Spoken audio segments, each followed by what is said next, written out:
ఉగ్రవాదులు ఇండియాలో mother of సైతాన్ను రంగంలోకి దించారా? ఎస్, మదర్ ఆఫ్ సైతాన్ను రంగంలోకి దించారంటూ భద్రతా బలగాలు ఎన్ఐఏ క్లారిటీ చేస్తుంది.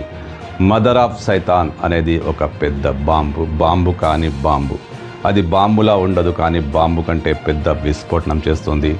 అనేక రసాయనాల మిశ్రమం మదర్ ఆఫ్ సైతాన్. దాన్ని TATP అంటారు. విదేశాల్లో ఉగ్రవాదులు దీన్ని విరివిగా వాడతారు. ఇండియాలో దీని ఆనవాళ్ళు తక్కువే. కానీ ఢిల్లీ బాంబు కేసులోనూ, ఫరీదాబాద్ కుట్ర కేసులోనూ, కాశ్మీర్లో పోలీస్ స్టేషన్లో పేలుడు జరిగిన సంఘటనలోనూ ఇదే TATP బయటపడిందట. ఇది మదర్ ఆఫ్ సైతాన్. భద్రతా బలగాలు ఈ బాంబును మదర్ ఆఫ్ సైతాన్ అంటారు.